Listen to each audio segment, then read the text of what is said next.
ओम शांति। आज बाबा के 18 सितंबर के महावाक्य हैं। बाबा ने कहा, मीठे बच्चे, बाप की आश है बच्चे पूरा पूरा नष्टो मोहा बने। जब पक्का वायदा करें बाबा आप हमारे हम आपके, तब सच्ची प्रीत जुटे। प्रश्न है, रुद्र शिव बाबा द्वारा रचे हुए यज्ञ और मनुष्यों द्वारा रचे हुए यज्ञों में मुख्य अंतर क्या है? उत्तर है, मनुष्य जो भी यज्ञ रचते उसमें जौ तिल आदि स्वाहा करते, वह मटेरियल यज्ञ है। बाप ने जो यज्ञ रचा है यह अविनाशी ज्ञान यज्ञ है। इसमें सारी पुरानी दुनिया स्वाहा हो जाती है। दूसरा, वह यज्ञ थोड़े समय तक चलते और यह यज्ञ जब तक विनाश न हो तब तक चलता रहेगा। जब तुम बच्चे कर्मातीत अवस्था तक पहुंचेंगे तब यज्ञ की समाप्ति होगी। गीत है, निर्बल से लड़ाई बलवान की। ओम शांति। अभी यह बच्चे जानते हैं कि इनको पाठशाला भी कहेंगे और ज्ञान यज्ञ भी कहेंगे। पाठशाला के हिसाब से एम ऑब्जेक्ट तो जरूर चाहिए। अभी ये यज्ञ का यज्ञ भी है और पाठशाला भी है। यह रुद्र ज्ञान यज्ञ है। वे लोग इनकी कॉपी करते हैं, मटेरियल यज्ञ रचते हैं, उनमें जौ तिल आदि की आहुति डालते हैं और दूसरा फिर बहुत बड़ा यज्ञ भी रचते हैं जहाँ चारों तरफ शास्त्रों को रखते हैं। बहुत बड़ी जमीन ले लेते हैं, फिर एक तरफ चावल घी आटा आदि सब रखते हैं और दूसरे तरफ शास्त्र भी सब रखते हैं। जो शास्त्र मांगो वह सुनाएंगे। फिर वहाँ यज्ञ में स्वाहा भी करते रहते। बाप कहते हैं, ये रुद्र तो मेरा नाम है। कहते भी हैं, रुद्र भगवान ने ज्ञान यज्ञ रचा था, इसका नाम पड़ गया रुद्र ज्ञान यज्ञ। जैसे नेहरू के बाद नाम रखते हैं नेहरू मार्ग, नेहरू पार्क आदि। अब रुद्र तो है भगवान शिव, उसने ही रुद्र ज्ञान यज्ञ रचा है। इस यज्ञ में सारी पुरानी सृष्टि की आहुति पड़ती है। ये कोई की बुद्धि में थोड़े ही होगा। कितनी बड़ी सृष्टि है, कितना दूर दूर शहर है, सब इस अविनाशी ज्ञान यज्ञ में आहुति पड़ जाएंगे। पुरानी दुनिया का विनाश तो जरूर होना है, फिर नई दुनिया बनेगी। विनाश होने में नेचुरल कैलेमिटीज भी मदद करती हैं। तो यह है रुद्र राजस्व अश्वमेध अविनाशी ज्ञान यज्ञ। अविनाशी माना जब तक विनाश हो तब तक चलता रहे। ऐसा यज्ञ किसका चलता नहीं है। बहुत में बहुत 1 मास चलाएंगे। गीता भी 1 मास सुनाते हैं।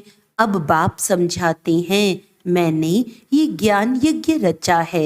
यह है राजस्व अश्वमेध, यानी तुम्हारा जो रथ है उनको स्वाहा करना है, बलि चढ़ाना है। उन्होंने नाम दूसरा रख दिया है।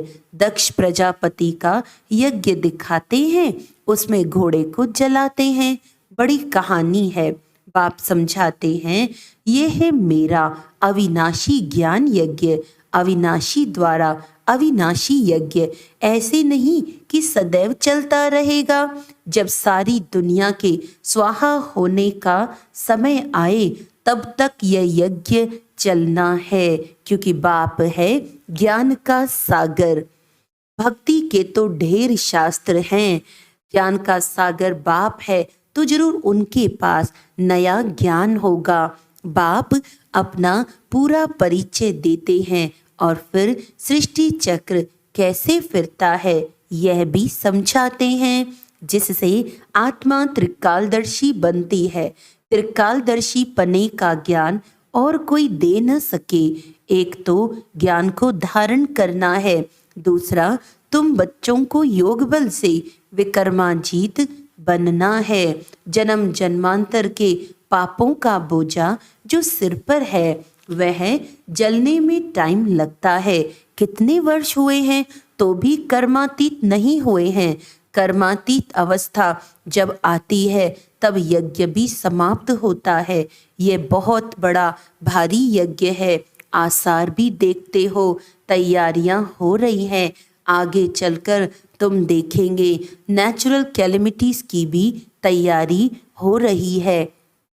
कभी जोर से फ्लड्स होंगे, कभी अर्थक्वेक, कभी फैमन यानी अकाल होगा। वो लोग तो गपोड़े मारते हैं कि 4 वर्ष का प्लान बनाया है, फिर अनाज बहुत हो जाएगा। अरे खाने वाले मनुष्य भी तो बहुत जास्ती हैं, सिर्फ मनुष्य थोड़ी, टिड्डियाँ, मक्कड़ आदि भी तो खा जाते हैं। फ्लड्स आते हैं, बहुत नुकसान कर देते हैं। ये बेचारों को पता नहीं पड़ता। तुम जानते हो फैमन आदि पड़ना जरूर है, आसार दिखाई पड़ते हैं। थोड़ी लड़ाई लग जाए तो अनाज आना ही बंद हो जाए। आगे लड़ाई में कितने स्टीमर्स डूबे थे, 1-2 का बहुत नुकसान किया था। बाप कहते हैं 5000 वर्ष पहले भी यह यज्ञ रचा था और तुम राजयोग सीखे थे। यज्ञ रचा जाता है ब्राह्मणों द्वारा। गीता में तो लड़ाई आदि की बातें लिख दी हैं, संजय आदि भी है। यह सब है भक्ति मार्ग की सामग्री, यह भी अविनाशी है। फिर से भक्ति मार्ग में वही सामग्री निकलेगी। रामायण आदि जो भी शास्त्र निकले हैं फिर निकलेंगे। जिन्हों की राजधानी चली है, अंग्रेज आए, मुसलमान आए, ये सब होकर गए, फिर आएंगे, फिर भी पार्टीशन होगा। इन बातों को तुम जान सकते हो। तुम्हारे में भी नंबरवार हैं। कोई तो कुछ भी नहीं जानते तो बाप समझाते हैं। कितने यज्ञ रचते हैं, उन्हों को समझाना है।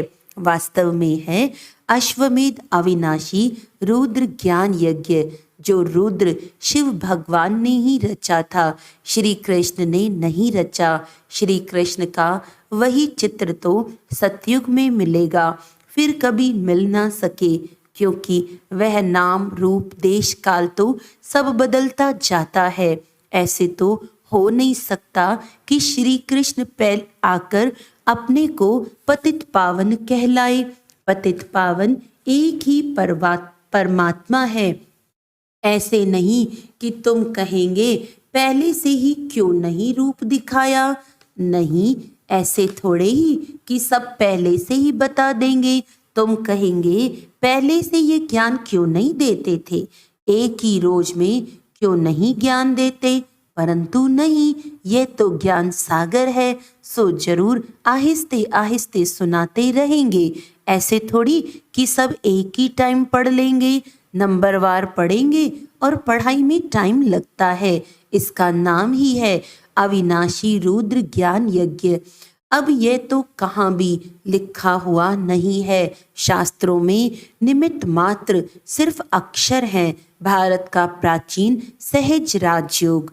अच्छा, प्राचीन कब? शुरुआत में तो जरूर इस अविनाशी ज्ञान यज्ञ से ही स्वर्ग बनाया होगा।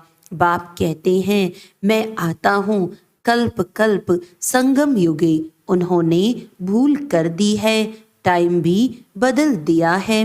फिर सतयुग की आयु लाखों वर्ष लिख दी है, गपोड़े लगा दिए हैं। यह तो हैं 4 भाग। स्वास्तिका में भी 4 हिस्से कर देते हैं, ज्ञान और भक्ति। आधा कल्प ज्ञान दिन, आधा कल्प भक्ति रात। ज्ञान की प्रालब्ध मक्खन मिलता है, भक्ति की प्रालब्ध छाछ मिलती है।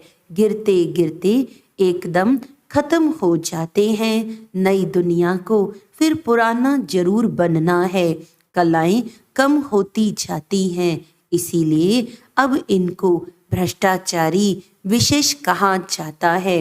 आसुरी दुनिया है ना, तुम जानते हो। इन भक्ति आदि करने से कभी भगवान नहीं मिल सकता। भक्ति तो करते ही आए हैं, बंद होती नहीं। अगर भगवान मिल जाए तो भक्ति बंद हो जाए ना। आधा कल्प भक्ति को चलना है। ये सब बातें मनुष्यों को समझानी पड़ती हैं। दुनिया नई कैसे बनती है, इसका चित्रों से साक्षात्कार कराना है। पुरानी दुनिया खत्म हो फिर नई स्थापन होती है। अब एग्जीबिशन आदि की किसी बड़े से ओपनिंग करानी होती है, मदद तो लेनी पड़ती है ना। उनको फिर थैंक्स दी जाती है, बधाई देने लिए तार दी जाती है। कितने बड़े बड़े टाइटल अपने ऊपर रखवा दिए हैं। श्री श्री का टाइटल भी रखा लिया है। श्री श्री बाप समझाते हैं, श्रेष्ठाचारी दुनिया थी, अब भ्रष्टाचारी है, फिर बाप श्रेष्ठाचारी बनाने आए हैं। वह फिर पहले से ही अपने ऊपर श्री नाम रख देते हैं। वास्तव में श्री लक्ष्मी श्री नारायण सतयुग में ही कहा जाता है। राजाओं को श्री का टाइटल कभी नहीं देते थे, उनको फिर हिज हाईनेस कहते हैं। सबसे बड़े हिज होलीनेस लक्ष्मी नारायण की राजाएं भी पूजा करते हैं, क्योंकि वे पवित्र हैं, खुद पतित हैं। पावन राजाओं को हिज होलीनेस कहा जाता है। अभी तो हिज हाईनेस के बदले बहुत टाइटल सबको दे देते हैं, श्री श्री कहते रहते हैं। अभी बेहद का बाप तुमको श्री बना रहे हैं। नई दुनिया कैसे स्थापन होती है, चित्रों पर ही समझा सकते हैं। हम भ्रष्टाचारी से श्रेष्ठाचारी बनाने की सेवा करते हैं। आप ओपनिंग करो, उन्हें समझाना चाहिए कि सेकंड में जीवन मुक्ति गाया हुआ है ना। समझाने वाला बड़ा एक्टिव होना चाहिए, फुर्त होना चाहिए। मिलिट्री वाले कितने टिप टॉप रहते हैं। तुम बच्चों का नाम कितना बड़ा है, शिव शक्ति सेना। यह ज्ञान मिलता ही है अबलाओं अहिल्याओं को। यहाँ की बातें ही वंडरफुल हैं। ऊंचते ऊंच भगवान और फिर पढ़ाते देखो किन्हों को हैं, अहिल्याओं कुपजाओं को। भगवानुवाच्य उन्हों को राजयोग सिखलाता हूँ। ड्रामा में ऐसी नोंद है, परंतु अपने को सब पाप आत्माएं समझते थोड़ी हैं। बाप कहते हैं ये अंतिम जन्म पवित्र बनेंगे तो 1 सेकंड में जीवन मुक्ति पा सकते हो। आते तो बहुत हैं, आश्चर्यवत सुनंती कथनती, बाबा कब बनंती, फिर भी गिरंती और भागंती हो जाते हैं। ये शुरू से लेकर होता रहता है। सुबह को कहेंगे हमको पक्का निश्चय है, शाम को कहेंगे मुझे संशय है, मैं जाता हूँ, मैं चल नहीं सकता, मंजिल ऊंची है, मैं छुट्टी लेता हूँ। ड्रामा की भावी बाप को फारकती दे देते हैं। माया इतनी प्रबल है जो चलते चलते थप्पड़ लगा देती है। बच्चे कहते हैं बाबा माया को कहो थोड़ी नरम हो जाए। बाबा कहते मैं तो माया को कहता हूँ खूब गरम हो। बाप कहते हैं खबरदार रहना, ऐसे नहीं कि माया थप्पड़ मार दे और तुम फंस पड़ो। तुम मांगते ही हो जनक मिसल ग्रस्त व्यवहार में रहते जीवन मुक्ति पाए।